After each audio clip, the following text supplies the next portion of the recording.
Better not cry, better not pout, I'm telling you why. Santa Claus is coming to town.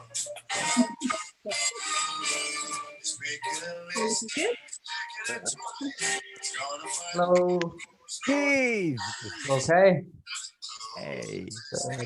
Hello. Oh my gosh. Okay, right. Now let's just have one more minute just to let Lizzie, what do you think about many more people to come in? For goodness sake, oh, you better watch out. You better not cry. All right.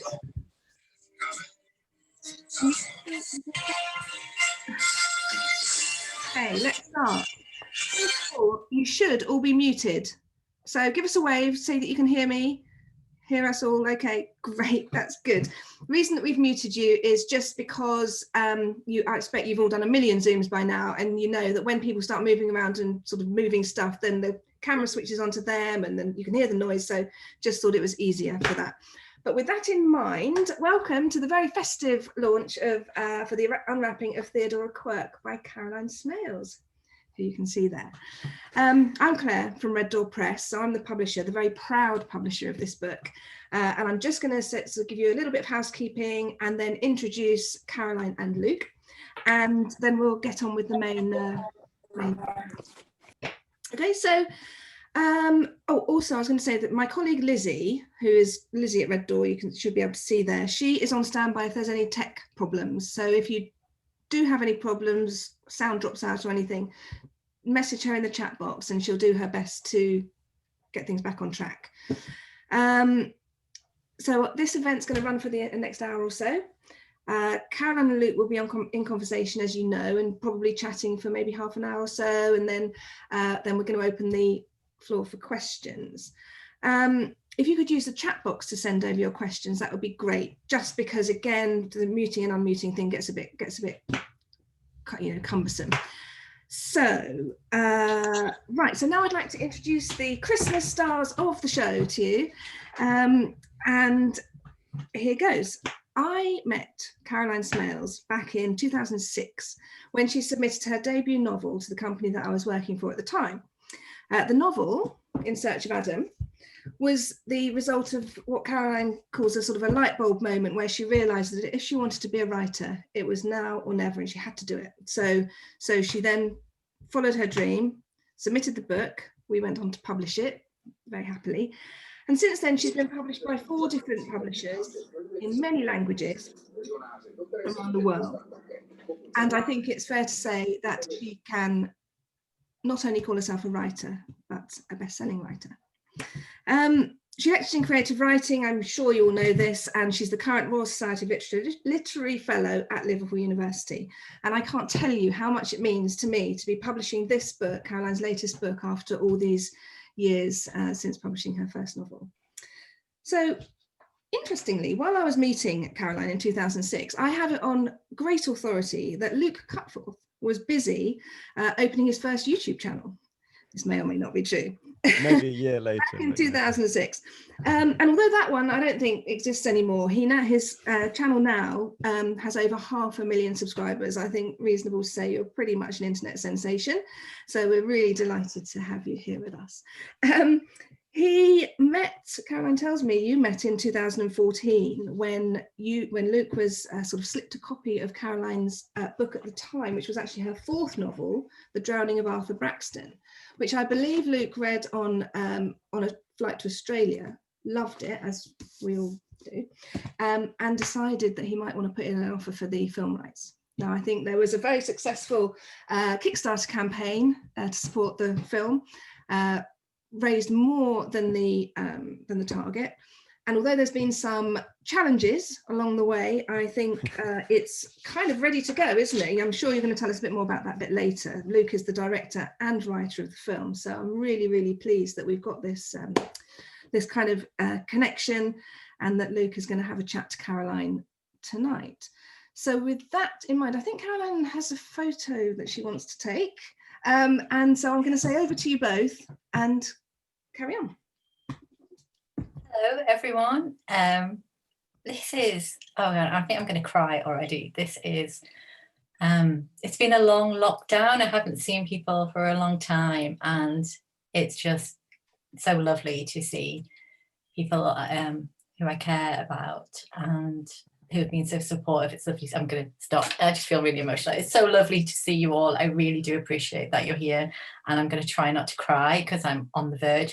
But what I wanted to do, I thought I'd take a picture now rather than those awful pictures that get taken like halfway through when your face is all contorted and things. So I thought if everyone could wave or raise a glass or something, I'll take a picture now if that's okay.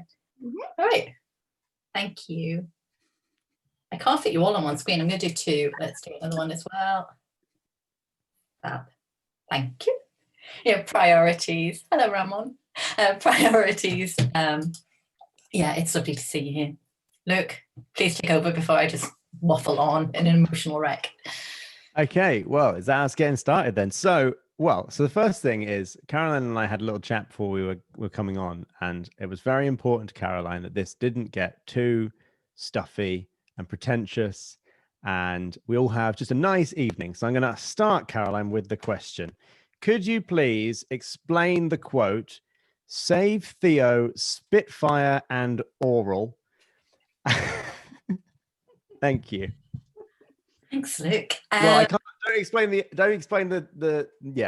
Don't ruin it. Okay, so yeah, I didn't want this to be kind of this just this stuffy kind of feel, because if you know me in real life, you know that, and you've read my books, you kind of know that I don't do that kind of thing very well. On the back of the book, it says, "Save Theo, Spitfire and Oral." And that's the kind of message that the book starts with. So Saint Nick arrives on Theo's doorstep. Theo's 19. She's really broken. He arrives on the doorstep and he says, "I'm here to save you. All I have is this note that I've been given." And the note says, "Save Theo, Spitfire and Oral." And Theo turns to him and says, "I'm not giving you Oral." That's how we're starting it. Okay, so that's the kind of premise of the novel. And Saint Nick is horrified that she'd even consider that, but that's what he's been given. That's all he's got. And that's how the novel starts, with this kind of idea of what could that possibly mean. And by the end of the novel, you'll find out what it actually means. Thanks, Luke. Well, on that, by the way, I do need to open up. Caroline has sent me a copy of the book, because I read it from like a draft copy several weeks ago, several months ago. So I just need to open this up. So I've actually got a copy of the book. And if you've got a copy of the book, if you've got one there, please hold it up. I'm sure Caroline would love to see. Oh, presents. Oh, wow. Caroline, you and your badges. You love badges. You love making badges. I have bought. That's like a different career you could have on the side. Honestly. Writing and badges. Yeah. I have a badge machine now. This is so good. Little presents. Oh, thank you. Oh, well, I'm so glad so many of you got. Oh, I got a card. I won't open it now. It might be soppy. Okay, great. That is lovely. So this is the book. If you don't know, we're all here to talk about The Unwrapping of Theodora Quirke by Caroline. And Caroline, the thing is most people will probably have just got the book in the last day or so. They might not have the book yet. Can you give us a little bit of a rundown on what they can expect? Because the thing is, as we were speaking about as well, this is not a book. It's not like you've written, say, a murder mystery book where you can be like, well, this is the premise, and then we can kind of figure out where it's going. You are one of the most unique writers I've ever read, probably the most unique writer I've ever read, and nothing you write is predictable in any way. It's brilliant, and I spent the entire time reading this book going, oh, I know where this is going. Whoa, no, it's not. And you're so good at dropping in those little red herrings and leading me off in different directions, and I thought I was clever, and it turns out I'm not. So could you please give us a little rundown, a little teaser of what people can expect when they finally open it up? I think it might be easier to tell people what not to expect in some ways. Okay, nice. Because there are so many books. There are so many books published, festive books published, that tend to have the same kind of themes in them, where boy meets girl, falls in love, at Christmas time, and it's that kind of woman finds herself, discovers that she might need this man or has been missing this man. And don't get me wrong, I love that kind of book, and I am Hallmark Christmas film, can't get enough of them. But this is a different kind of book. It's a story about Christmas. And it's a story that perhaps could only ever have been released this year after our experiences in 2020, where we've been separated from loved ones, where we've had to cope with situations that we couldn't have imagined last year. And the novel is about the true meaning of Christmas, and not in a religious sense, in a Saint Nick mythology sense, which isn't anything to do with Christmas Day. So the novel is about going back to the origins, going back, stripping away commercialism and looking at what's truly important: connections, love, friendship, the family that we choose for ourselves. So that's what it's really about, I think. That's I know. lovely. I've just been rewatching The Vicar of Dibley recently, and it has so many of similar sort of messages, this lovely little wholesome feeling of just like closeness and family and everything. And you were talking about Saint Nick, and you've had, I think one of the strap lines you've been talking about, at least I hope it is, and I haven't ruined it, is you've been talking about definitely not Santa Claus. Yeah. And the kind of difference between Saint Nick and Santa Claus. And as you can see, if you look at your screens in the grid view, there is actually a Saint Nick here. And the thing is about Saint Nick is that I think even you, Caroline, this is Saint Nick who's here, as far as I'm aware. But you said to me in a text, Santa will be here. And the confusion we get so much around, we think that Saint Nick and Santa are the same thing. And that's something you sort of go into a lot in the book, and your Saint Nick is incredibly angry about that. But please tell us a little bit about like why you wanted to write about Saint Nick, and definitely not write about Santa Claus. The novel for a while was going to be called Definitely Not Santa Claus. And Claire told me. Yes, it was called that when I got it. Actually. Yeah, Claire said it was really shit, so we had to change it. And I'm really glad we changed it because this fits far better. But it's that idea that Santa Claus is, well, Saint Nick calls Santa Claus a commercial wanker. That's actually what he refers to him as. And that's in the nicest possible way. I keep on swearing then, seeing my daughter in the corner of my eye. You know, it is the case that Santa Claus was a fabricated mythology or figure based on Saint Nick and on this patron saint, this man, this bishop that actually existed. So my Saint Nick in the story is absolutely furious that people have decided that Christmas should be about Christmas presents, lists, and stuff. He wants them to look in their shoes on St. Nicholas night and see that single coin that's been placed there, that they might put the shoe in the next morning and think of it as an inconvenience because, you know, why would it be there? Someone's put it there by mistake. No, actually, it's been a gift. It's for you to just kind of share it with somebody or keep it, and getting it right back to the true meaning of making things for people. And this all comes back to, and I'll show this because I got it out, this book. When I was traveling in my teens, I went to St. Nicholas Church in Turkey, and I had like this, it's weird because I've got the dates written inside it from when I was there. It was like really obscure, but this fascination with his story, with St. Nick's story, and the fact that he's a patron saint of so many places, including Liverpool, which was really lovely to find out, because obviously the novel is set in Liverpool. Lovely. I had a quick question. So I got two questions that have sprung off of what you've just said there. Okay. I'm trying to figure out which one to go for first. Okay, let's go for, so you've obviously set this story in Liverpool, and across a lot of your writing, you often like to write in dialectical way, which is sort of in local language, and you have sort of language that is specific to parts of the UK or to you know what I mean. What is it about that you love writing? Because you have a lot of sort of northern slang. And does that get you pushback from like publishers? Because it's harder to translate probably, and it doesn't do as well. It's not as obvious a sell to sort of North America, for example, or maybe it is because they love Britain. I'd love to hear about that. I'm northern. Yeah, well, yeah. Yeah. I personally feel that there should be more books that contain northern characters. We talk about diversity in fiction, and I want to write books that appeal to people who I meet, who I know, people like me, and people from the north. And I think that there is a lot of pushback against northern voices, and that we have to perhaps make them London centric or fit in a nicer way.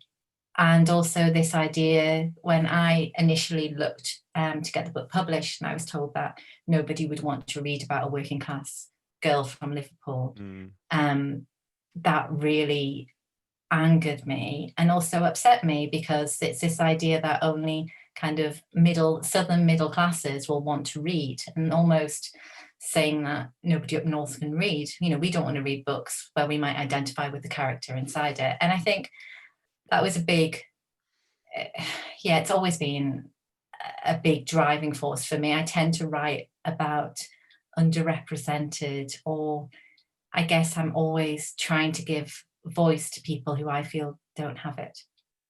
That's lovely. It's very deep, wasn't it? Yeah, absolutely. But that's lovely, because it means you're starting from a point of view of, so rather than making something that you're just trying to be the thing that the market demands, you're trying to make something that's true to yourself, and that's ultimately going to be much better, not only for you, but it's going to make a better product, because anyone can copy whatever's out there.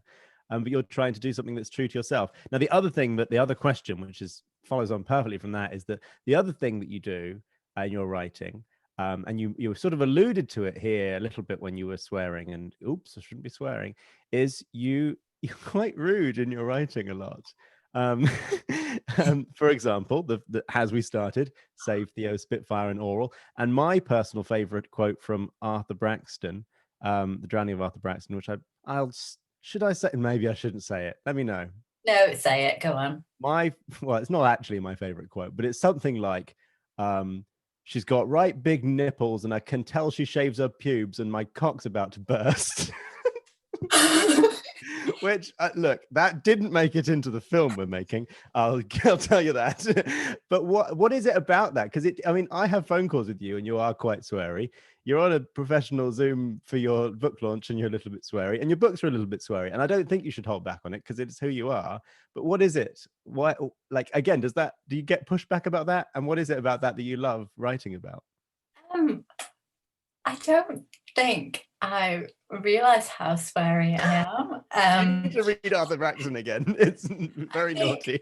I know with this book, my daughter read it and she was like, it starts with the swear word and ends with the swear word. It's like kind of, I don't know. I don't swear for the sake of swearing. And if you know me in real life, you kind of know that I don't. I use language to kind of add emphasis to how I'm feeling. Maybe, I don't know. If you know me, you'll know the way that I talk. But also, people swear. It's there are some situations where they are the only words to use.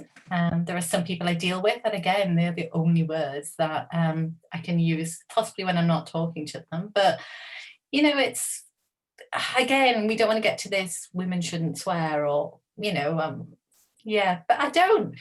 I do teach in a. No, actually, I swear when I'm teaching. It's like, okay, carry on. Yeah, that's just, yeah. You swear you're teaching?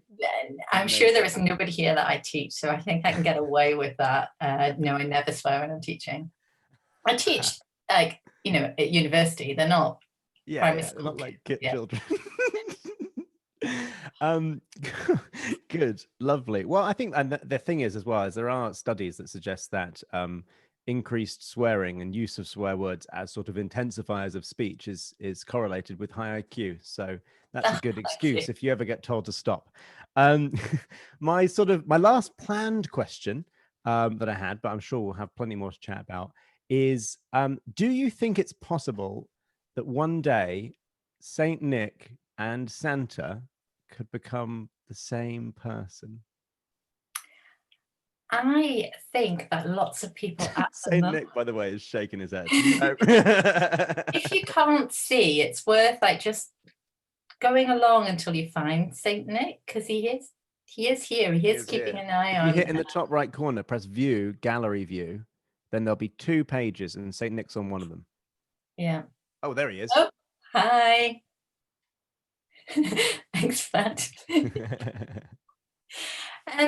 I think at the moment that people do confuse, do assume that Saint Nick and Santa are the same person, and I kind of feel like, you know, I'm sharing this information in the book, and now we're all going to be part of some cool gang that actually understands, you know, that they are 2 entirely different people, and we can kind of keep that alive now and pass it on through generations. Where actually this kind of relates to the book in some ways. We're going to start our own club. Yeah, if you got a signed copy, you also got badges that makes you a member of that club now as well. So, you know, I think we've just got to make it our kind of mission goal in life to now spread the word about Saint Nick. I think yeah. It's nice that you just announced that we're all part of a club. We didn't get asked if we wanted to join, but that's lovely. We're all part of Spitfire St. Nicholas Umbrella Collective. So welcome. This is our first meeting. Who's taking the minutes? So would you say that, in your opinion, then, if we want to get back to St. Nick and the values of St. Nick being sort of lead in our society, do we have to kill Santa? Don't want you to kill Santa. I think that it's worth looking into the St. Nicholas, celebrating St. Nicholas Day. And I remember when I was traveling when I was younger, and I was in Holland, and the family was celebrating St. Nicholas Day, the beginning of December. And what they were doing, and it was a big thing every year, and they were making a present. So they all got like a secret Santa, but not secret Saint Nick. They all got given somebody, and they had to make a present for them. So a lot of the time it involved papier-mâché and kind of designing, like someone was making a guitar-shaped item, and then they almost like a piñata and put sweets and little bits and pieces inside of it.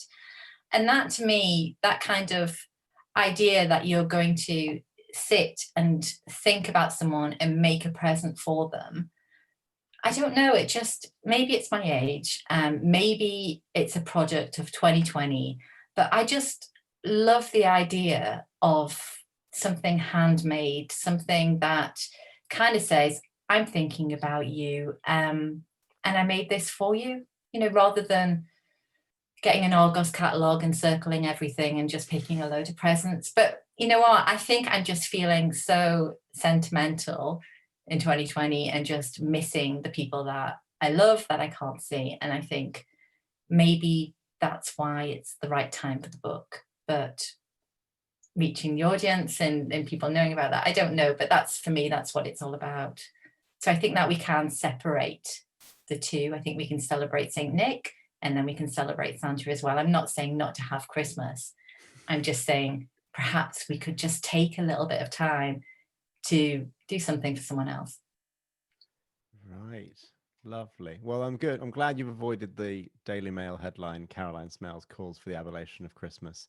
That's probably quite a good thing for your career. Thank you. So the other thing I wanted to ask about really was like, in like filmmaking and stuff as well, the bit I find hardest, I'm like at home on a set. I love it. I have a great time. It's literally my calling. But the part I find hardest is the script writing. And I wanted to know sort of how you, especially when writing a book as unpredictable and sort of borderline bizarre, although you've got more bizarre books. This is actually quite straight for you. What's your sort of, how do you start? Like, where do you go?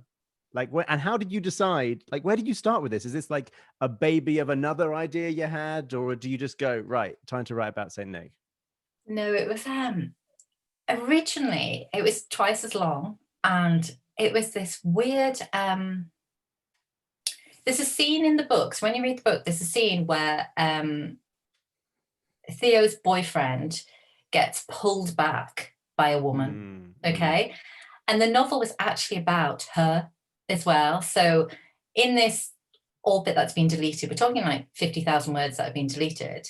It's her story, and she is actually Houdini's wife. Right. Okay. And it's a story of her in this other world and this other dimension as well. So I kind of had, it was a lot longer, but it needed to be Theo's story. It needed to be about her. And I wrote this book at a time when I was dealing with personal grief and loss, and asking myself lots of questions, and it kind of just came out in Theo, I think. I have been told that Theo should never have been blonde, and I kind of get it. I think, yeah, I understand that as well. But how I start now is really different to how I used to start, because when I did In Search of Adam, initially In Search of Adam didn't have any dialogue in it at all, because I was so scared about writing dialogue. I thought, I can't write dialogue. I just can't do it. And it had nothing in it at all. And then when I was getting some feedback, someone said, you really need some dialogue in here. You know, it was just a bit ridiculous. I thought, okay, I'm going to try and write dialogue. But now, like, dialogue is the thing I love writing the most. So my chapters are mainly dialogue. And then because I've got face blindness, description's really difficult for me. So all my chapters kind of start with dialogue, and then I have to fill them out, which probably means that I should be a screenwriter rather than a novelist. But, you know, it's, yeah, I just love dialogue now. But I think it's a change over lots of novels, you know, and yeah, I've probably not answered your question because I've waffled on, but yeah. No, that's lovely. And it made me think about, I'm definitely not going to ruin it, don't worry. But it made me think about my favorite moment of the book, which again occurs with Theo's boyfriend. And it happens, I'm not actually sure where it happens. But it's like, I got this incredible, look for it when you're reading, because I got this incredible feeling, which I haven't had in a film for a while. And it's a thing I learned about a lot in, I studied tragedy, Greek tragedy at A-level English literature. And it's all about catharsis and this like moment of like releasing all this like pent up, like repressed emotions inside of you. And there is this moment for me with Theo's boyfriend involved in the scene, which was just incredibly cathartic and incredibly emotional. And it's just amazing to have that kind of thing happen in a book. It's very good. Well done. There is a part in the book that I cry at. I actually sob every time I read it, and I'm not like that with my own novels. I think it's probably the same part. Yeah, I think it is as well. Yeah. And I still can't, even now when I think about it, but I think it's, you know, someone said to me once, like, if you could go back, because I never read a novel now, I'll never read it again, that it's, you know, it's been published. And if you could go back, would you edit? Would you change stories and rewrite it? Someone asked me that of In Search of Adam, because obviously I wrote that, you know, right at the beginning of my career before I've gone through teaching, creative writing and everything else. And I kind of see it as each novel reflects a time in my life. And I can hide things in fiction, but it's kind of there. It's like a diary that people might be able to pick up and try and figure out, but they can't quite do it, but I can. And I love the idea that the books are plotting my life, and this one fits. This is the book that I wanted to write. If you know me, you know how much I love Christmas. Not necessarily for the reason people assume, but maybe obviously after tonight you'll know a bit more. But I think that, you know, this is the novel I wanted to write, a Christmas book that I wanted to read. Yes. You know, you're writing for yourself. Yeah, I think I did for this one. I think it was coming to terms with the way my life was looking, and because there isn't anything like it, but that also means that it's very difficult for publishers, booksellers, everyone to figure out where to place it. because we're told to pitch books a lot in terms of other books. So I can't really pitch this alongside other Christmas books except for A Christmas Carol, but then I'm putting it with Doctor Who, you know, so it's, you know, it's really difficult to do. I did get strong Doctor Who vibes from Theo. I don't know why. I texted you, didn't I? After I finished reading, I was like, she reminds me of Pearl Mackie, who played one of the Doctor Who companions, and was brilliant. But then I read the description of her, and she's blonde and like nothing like Pearl Mackie. But I just got this strong kind of like Doctor Who feeling. It opens up in a really sort of deprived area. This person's like being sort of taken away and sort of taken on this journey, and it's just, yeah, it has really strong Doctor Who vibes. I don't know whether it intended that, but that's how I feel. I'm obviously really influenced by Doctor Who. I think we watched weirdly during lockdown. We started watching like from the more modern. We watched it all the way through. That was our thing, and I'm thinking I could like see parts of all my novels in Doctor Who episodes, and I'm thinking this is bizarre. I didn't realize how influenced I'd be. I have the exact same thing when I'm doing, not with Doctor Who, when I'm directing, I direct everything in terms of a moment in Harry Potter. I'm like, you know, like this bit in Harry Potter, and everyone's like, yes, Luke, we know, yes, we know you like to direct in terms of Harry Potter. Okay, great. It's just one of those things where like there's like hundreds of Doctor Who episodes, there's 8 Harry Potter films, 7 Harry Potter books. There's a reference in there for pretty much anything you can want, you'll get from Doctor Who or Harry Potter. Exactly. Even like, because they've done every style, they've done everything. That's really nice that you have that sort of to draw on. Yeah, I definitely do, but obviously everything's original. But yeah, but look, you know, I'm not used to having questions asked of me. I'm used to asking people questions, and I really think that I should be able to ask you a few questions now. That's because fine. I have got Ask a few, away. and I feel that, you know, there's an audience need here for answers. Am I going to get grilled? Where's the film? So, in 2014, I gave you the option to The Drowning of Arthur Braxton. And you know what? I'm asked, I think actually people have stopped asking now. I think people are kind of like, you know, this film isn't going to happen. Have you, and the most favorite question, have you seen it, Caroline? Nope, I haven't seen it, which just makes people think even more that it doesn't exist, because how haven't I seen it? It just sounds like you're deluded. Even you don't believe it exists anymore. Like it's quite nice because you're all here to see that there is, like, we do know each other. You know, I've got it. Do you want me to just scroll through it so you can know that it actually exists? It's over there. Would you like me to scroll through it? What I'd like to know is, yeah, can you actually just tell us? And then if anyone asks me online, one of you lot can jump in and tell us the answer to it. So where are we at with the Arthur Braxton film? Well, as far as I know, I'm done. So I had my final session, and it was all my notes were done, and I've done 3 passes of the audio, and that was the last thing.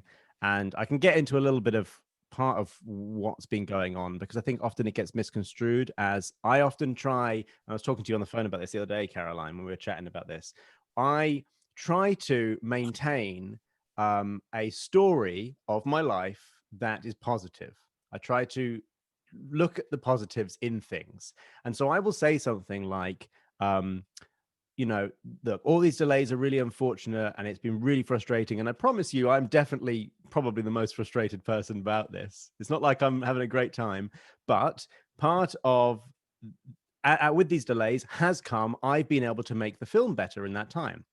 And many people will read that as, so you've delayed the film to make the film better. No, not at all. We've had all sorts of problems. We had fallouts between crew members. Well, one crew member. We had fallouts between a few crew members. We had somebody who was doing sound design vanish and refused to finish the work and take our budget that we'd allocated for sound, which meant that Josh and I then had to earn money to pay for a redo of the sound from scratch. And all sorts of things have just come across, and also the fact that we're dealing with, in reality, although the contributions from Kickstarter, and then after that from our investor Colin and Sophie and Diane, to double the budget, we're still dealing with like the lowest budget you can imagine for a feature film. The BFI classes a micro budget feature film as £3 million, and we had I think in total about £180,000 to deal with. And don't get me wrong, that's loads of money. That's terrifying amounts of money, absolutely. But what we had to do, the other part of the why it's taken so long is, well, not only were we vastly underestimating the task, at least of making it into something we were really proud of, rather than just sort of crapping out the first version of the film and sticking it online. We also had to do basically every stage of the film one by one. So normally in post, you'd go into all these different stages pretty much at the same time, and sound would start working, and VFX would start working, and grade would start working, and then VFX would give their VFX to grade, and grade would put that on. And we had to go, right, we're editing. Okay, now we're editing. Right, we've finished editing. Okay, now we haven't got any money left. Right. Okay, so we're going to sell all the cameras we bought. Right, so now we have to sell the cameras we bought. Right, okay, we've sold all the cameras we bought. Now we need the music to be done. Right, okay, we'll do the music, and then we'll pay the music guy, and then we'll go to the government and we'll ask for the VAT back on the music and the editing, and then we'll wait for that to come through, and then what came next? I don't even know anymore. And then we'll do the visual effects, and then we'll submit for a film tax return that got delayed for 1.5 years for some reason, because we didn't have enough money to pay for a really great high-end accountant to do all the work at once. So that took 1.5 years to get this tax return, which took our budget from £180,000 to £220,000. So now we've got 40 grand to pay for, to play with. So now we can pay for our VFX, which cost 20 grand. Okay, cool. VFX is done. Right. Now we need to go back through that process and claim another tax return, and get all that money and claim the VAT. And then we've got some money now to spend on sound design. Oh, and now our sound designer's pissed off when I can't sue him because he lives in India. Okay, cool. Right. So now I'll do a documentary for Vice, and I'll get some money for doing that. And then I'll put some of that money into doing Arthur Braxton, and we'll find a new sound designer who we trust. Okay. And it's insane. It is insane. And it's me and Josh. And Josh, he had a catastrophic few years in his personal life. And goodness me, it's just been dreadful. And that is no excuse. It's obviously no excuse for like lots of people who are disappointed and people waiting around. But I've really tried my best. I really have. Luke, I know that you have, and I think that the reason I've asked the question is because everyone else can see this isn't shown online, and I think that there's an assumption that that everyone's just sitting down not doing anything, and I think people think I've taken the money. Some of them ask for refunds as if there's any left. There's no money left. Where am I going to refund you from? What I want to know is how now we're in a pandemic, and the film's done. What's it going to look like? How can we expect to see it, or don't you know that yet? So this is where we're feeling pretty positive. So obviously we had planned for cinema distribution, and we actually had to plan for cinema distribution because the specific film tax credit return, BFI film tax credit, you have to be aiming for cinema distribution. So we had to aim for cinema distribution, and that was always the goal. But we're now in a pandemic, and because we're in a pandemic, no film productions have been going, or very few have been going. And so we're feeling, in spite of the obvious chaos that's going on, we're feeling fairly positive because there is a sort of void here of content, and people are going to be, London's going into lockdown tomorrow. We're probably going to be in some form of lockdown throughout most of the winter, I would assume, on some level. And Netflix has added 10 million new subscribers, so they've got loads of money. So we go to them. We're hoping we're going to go to the streaming platforms, and we're going to say, we think this is a really strong film. Everyone I've shown it to thinks it's really strong. Caroline still hasn't seen it, but that's where we're aiming. And I actually, if we hadn't had to aim for cinema distribution, I come from a YouTube background, I come from an internet background, and I would have loved to just focus on planning for a streaming distribution anyway, because you can reach way more people. They don't have to come to this decision of, do I want to watch it? Don't I want to watch it? They've already got a subscription. And I think many more people can see it in that way. And it's much more accessible. Some people can't get to the cinema. Some people aren't near a cinema. So the hope is it ends up on a streaming platform. I'm pretty confident about that, because not only is there this massive void of content at the moment, but have you seen some of the crap that's on streaming platforms? Goodness me, they buy an awful lot of rubbish. So I'm really hoping, my plan at the moment, and I've never sold a film before. I have a manager who's worked in film and TV, and we have an agency called Curtis Brown, interested in sort of shipping it out to distributors. And I'm feeling pretty confident about it. But obviously, every meeting I have, I'm just some YouTube kid who did a Kickstarter, and they don't care. So they just go, right, show us the finished film. And I actually, thank you, Saint Nick. Saint Nick sent us a chat saying, Luke, I'll see you December 5th and get this sorted. Lovely. Christmas miracle. That's what we need. Christmas miracle. Yes. Where was I? I've forgotten. I was rambling. But that's where I would like to see it go. And Arthur Braxton is a lovely, lovely film. I'm really proud of it. And the other thing I was about to say was, I've got a finished film. I've done all my notes. I've been sent a finished film. It's on my laptop. The only thing that needs to happen is this sort of boring technical bit where they make sure it's not going to pop your speakers, make sure nothing's going to pop your speakers, and they put it in surround sound in case you've got a fancy surround sound system. But none of that is me. Now, realistically, I'm probably going to have to go and help with some of that stuff, because I know the layout of every room really well, and it's easier than my sound designer guessing and then getting it wrong sometimes, and me sending him notes. And I don't even have a surround sound set up, so I probably should go in. But everything that is something that I should do as a director in a general film pipeline setup is done. And it's at a point now where I can take it to, or my producer Josh and James can take it to these streaming platforms and say, please, like, we don't actually, on the level of money that you spend on some things, we don't need a lot of money. But we've got money to pay back. We obviously want to have had something to pay off for the 5 years of work we've done, if possible. But I'm feeling fairly positive, because although it sounds ridiculous, asking someone like Netflix for a couple of £100,000 to make this not lose money is pocket change to them. And the world and the country needs content right now, and content has not been being made. So I always maintain a sort of faith in the process and the faith in the world that something might turn out.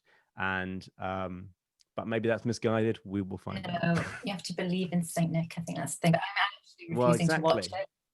He's here. Yeah, I'm refusing to watch it, but we don't actually need to talk about that, because I think we've got some questions, and I'm going to hand it over to Claire to ask some questions, please. Yes, I've been looking through the chat. Thank you, both of you.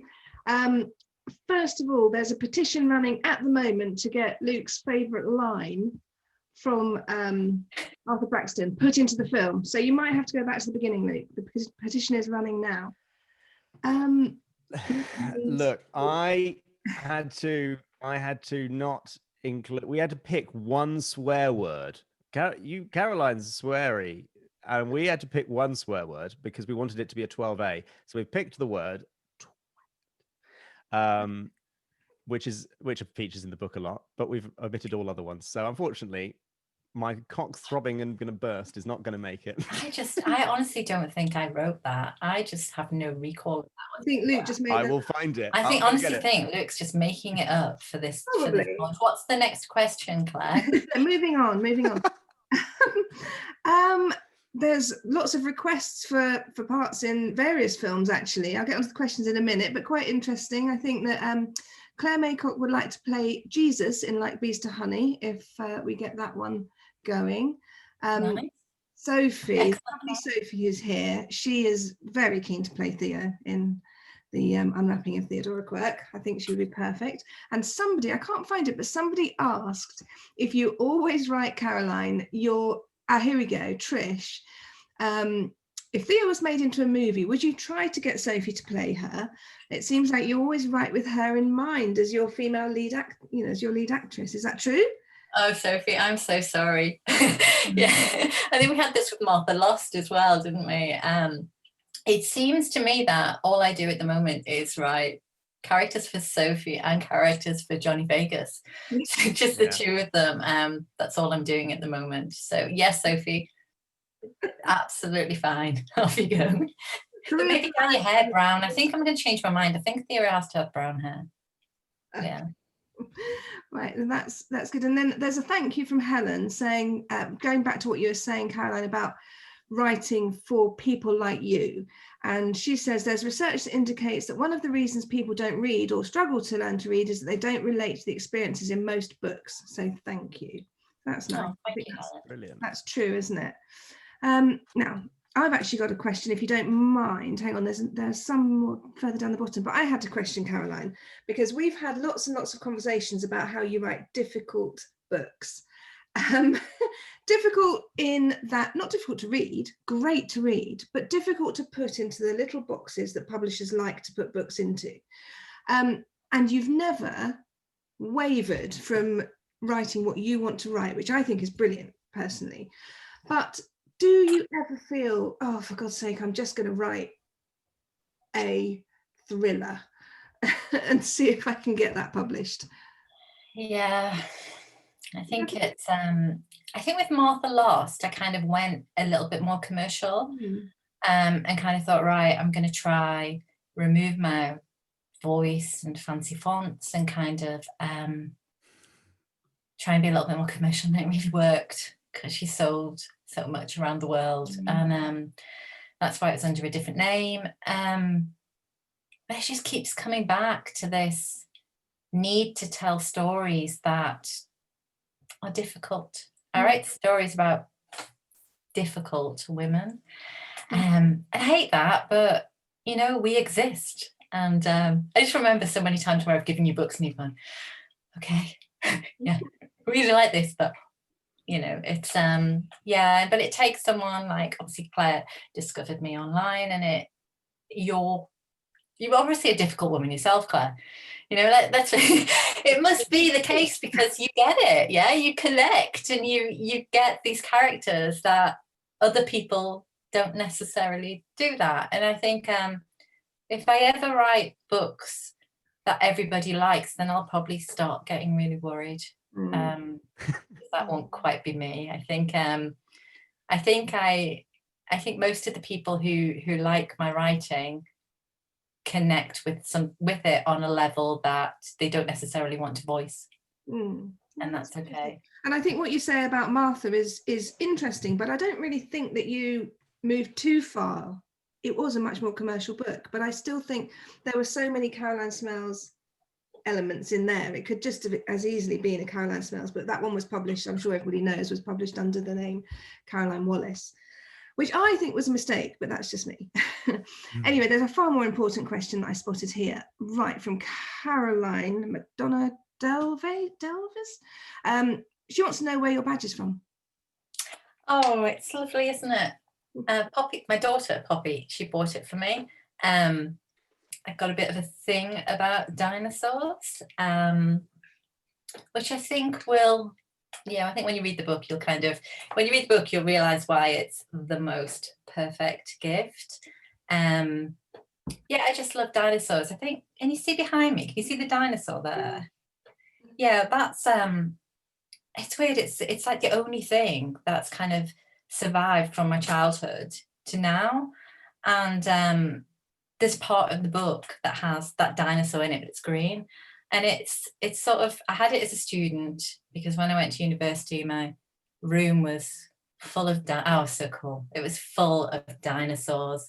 So we're talking like dinosaur duvet, dinosaur poster on the wall, dinosaur pens, like just like, yeah, so I was really like, yeah, let's just not go there. Imagine coming back to the room, bringing someone back, you know, romantic night, and you walk in, oh, there's a dinosaur, Frey's got a dinosaur there. But you know, you bring someone back to your room and it's full of dinosaurs. But yeah, and that dinosaur now has, like, all my children, as they've grown up, they've played with it, and it's got teeth marks in it, and that kind of, it's in the book. It's just something like, I wanted to be a dinosaur, like kind of long, I'm being really right, yeah, long, let's go with it, long neck, kind of lifted above everything else, and just not having to deal with all the crap of life, that kind of, yeah, I'm getting too deep. Carry on, next question. Or is it From Etsy. I think it's from Etsy. That's probably the response that they wanted.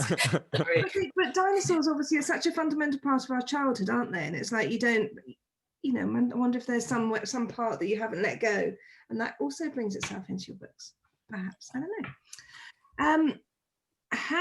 Frey says, how did you decide to start writing professionally rather than just for yourself? And says, is it better or worse than writing as a hobby? Did you ever really write as a hobby, I guess? Did I ever really write as a hobby? I think that I've kind of always written, but yeah, it was a hobby. And back in 2004, I was on a completely different career path. And then I had a miscarriage, and I started writing kind of through grief. And it just came to, it seemed that the writing side was what was giving me comfort. And actually the scenes I wrote there ended up in Search of Adam. And I just carried on writing, and then In Search of Adam was the product at the end of it. And I think that because everything happened so quickly after that, because I was blogging, and I put up an extract.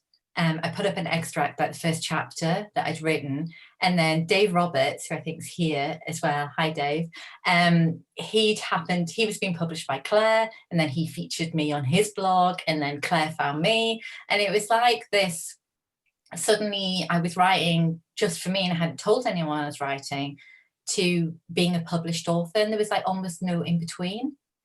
And I think that it's really difficult now to write things just for me, because there's always this need to think, is this commercial? Will it get published? Will someone like it? But this book, THEO, is the closest to In Search of Adam, in that I wrote it for me, and I didn't think it was going to be published, and I very nearly deleted it and was giving up writing. This is the book where I was going to stop writing. And a few months ago, maybe if you'd asked me, I probably would have said no. And I have done to some of my friends who are here, that I wasn't writing anymore. So it's kind of, this is like a free book. It's like this book I didn't think anyone would see. So we're kind of back to the beginning again. There's actually, just going back to what you were saying about when you were starting to write, there's a really interesting question from Kate Holmden. She says, if you could tell your about to publish In Search of Adam self one thing, what would that one thing be? Hi, Kate. See, in my head, it's going, don't do it, but it's not true. What would I tell that? Maybe to enjoy it. Oh God, I tell myself that all the time too. I think sometimes I get so lost in worrying about what's coming next that I forget to really enjoy the process. And maybe just celebrate a little bit more. And I think that's probably a message for life as well. But yeah, just celebrate a little bit more and not take it for granted, because the publishing industry is a brutal one. But saying that, I think the whole In Search of Adam thing was pretty good. I was in safe hands with Claire and Heather, and I think it was a nice step. It's what came after that. It's everything else that's happened in the publishing industry since. As you say, publishing is tough. You've got to have very, very, very thick skin. And I think the thing is that a lot of writers don't, because you are making yourself vulnerable when you write things. You know, you're putting yourself and your soul out there. And I think it's really hard to be thick-skinned as well. It's horrible. I was saying yesterday, actually, to Lauren. Hi, Lauren. I was saying that it was a bit like standing naked, and actually this time I said that maybe with a little bit of tinsel on, standing naked and basically saying, here you go, everyone, just have my book and just comment on it, and like just, you know, staring at me. It's that kind of feel. It feels really exposed and really quite terrifying, but also I have to keep reminding myself that not everyone is going to like this book, and that's how it has to be because of the nature of my writing. That's the same with every book, isn't it? You Yeah. know, even these mass market bestsellers that, you know, people rave about and seem to be these huge hits out of nowhere, Eleanor Oliphant and things like that. You know, for all the people that say they love the book, there's people that just don't like them, don't like it. And that's, you know, it's always going to be the way, isn't it, with books, because they're so subjective. I think I've got a question here from Anna Burt, who is actually works at RedDoor, and I think her question may have a slight agenda behind it. She says, Caroline, I'd love to know about your experience with working with a smaller publisher as opposed to a big five. Strengths and limitations. What would you say? You know what? Everybody at RedDoor, apart from Anna, has been absolutely. No, I'm joking. I've loved it. It's been, you know what? This book has been turned around in a very short amount of time, which has been refreshing. And I've loved the process. It's been stress-free. It's just been kind and gentle, and I don't know, women supporting women. There is something wonderful about women lifting women up and just kind of pushing them forward. And I've been really, really lucky. I'm quite sad it's over, actually, to tell the truth. I am. But yeah, no, it's been fantastic. Thank you for your question, Anna. Yeah, thank you, Anna. That was a good one. I like that. Well, we're only a few minutes until the end, and there's a nice question from somebody which really kind of wraps it up, if I can find it. It's from Keith. What is next for you? Anything else in the pipeline, or what would you like to do next? I'd like to know that as well. Hi, Keith. I love you very much. What am I doing next? Okay, so this is really odd because I like I say, a few months ago, I was very much like, I'm not going to write again. I'm finished with writing. So I have a notice board outside that has everything, that kind of has all my ideas on it. But what I'm doing is I'm writing a novel at the moment because I'm in the final year of my PhD. And I'm writing a novel which is very different. Actually, I finished it. I'm not writing it, I finished it. It's about Joanna van Gogh. So if we're thinking Doctor Who episodes, you know the Doctor Who episode where they take Van Gogh back to the museum and he gets to see his life? Well, imagine that, but it's a woman, because it's the woman. Joanna was responsible for bringing Vincent's work, and her story hasn't been told. So I've got that. I have a prequel to Arthur Braxton that hasn't been published, which is the story of Silver and how he ends up at the Oracle. So it's his story, and it's about his daughter, and it explains the reasons why Silver does what he does at the Oracle. If you've read Arthur Braxton, explains why he's there, and he lets all these people be killed, and it kind of makes sense of that. And Luke knew about it when he was making the film, and there are tiny little wonderful Easter eggs within the film that have certain things, like there's a silver boat, it says "My dearest Cara" on it, which relates to it, and all the clues are there. That book's done. And also I have an idea for a sequel to, did I say sequel to that? It's a prequel to Arthur Braxton, a sequel to Theodora Quirke, which is about Krampus. So what I'd quite like to see is a short story about Houdini's wife. Well, I have 40,000 words. 40,000 words deleted words. Story about that. Yeah, I kind of love her, and it's about it's all about like the seances that she used to do every year on his death to you know, if this belief that if there is life after death, and Houdini was so intrigued by it that if that was the case, then he would have sent her a sign. And it's that idea of signs coming in different ways to how we expect them to come. So I've got that as well. So perhaps I should keep writing. Maybe that's Yeah. the of tonight. Well, I think so. Well, there's also been loads of support for you, Luke, as well in the chat. I expect you've seen it. So for the film, everyone's saying, don't worry, we're still waiting. We're looking forward to it, and we believe in you. Thank you. So That's very lovely so to hear. That's great. I think probably it is past now, so I have to finish up. I'm sorry if we haven't got to everybody's questions. I think I got more or less everyone. Obviously, if you haven't got the book, get the book, and if you've already got the book, get another one to give to somebody for Christmas. Yes. Caroline is supporting. It's what's it? Is it? It's Radio City Christmas campaign. What is it, Caroline? Tell me. Yeah, so I'm keeping it local. The book's set in Liverpool. I love Liverpool.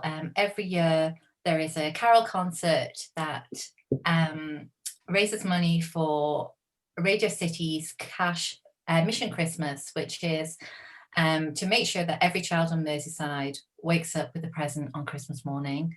This year, because of COVID, obviously that's been cancelled, and there will be lots of issues around raising money, but these children, you know, there are hundreds of thousands of children who are not getting anything on Christmas morning. So every sale direct from RedDoor, £1, which I'm really thrilled that RedDoor have been generous enough to do that. £1 will go to Mission Christmas tonight, £2.50. So basically your ticket for coming is going to go to Mission Christmas as well. And I'm going to try and think of some more things to do because it will make a huge difference. So yeah, if you want to buy a present for a kid for Mission Christmas, but I'll be sure to tweet all that in the future if you want to buy a book. And no, anyway, yeah, you know what I'm saying. It's just important. Brilliant. That's really, really good. And so I hope everyone's enjoyed it. I certainly have. It's been great to chat. Thank you so much, Luke, for chatting with Caroline. Thank you. Good to listen Lovely. in. And thank you, St. Nick, for dropping in. I know, you know, probably not quite your busiest period yet, but it's coming up. So thank you very much. And Caroline, thank you. It's been a pleasure. Thank you, everybody. Can I just say thank you, please, before we go, can I just say thank you to everyone for coming, and thanks to RedDoor for being so wonderful. Yeah, I love you all very, very much. But thank you. And Merry Christmas.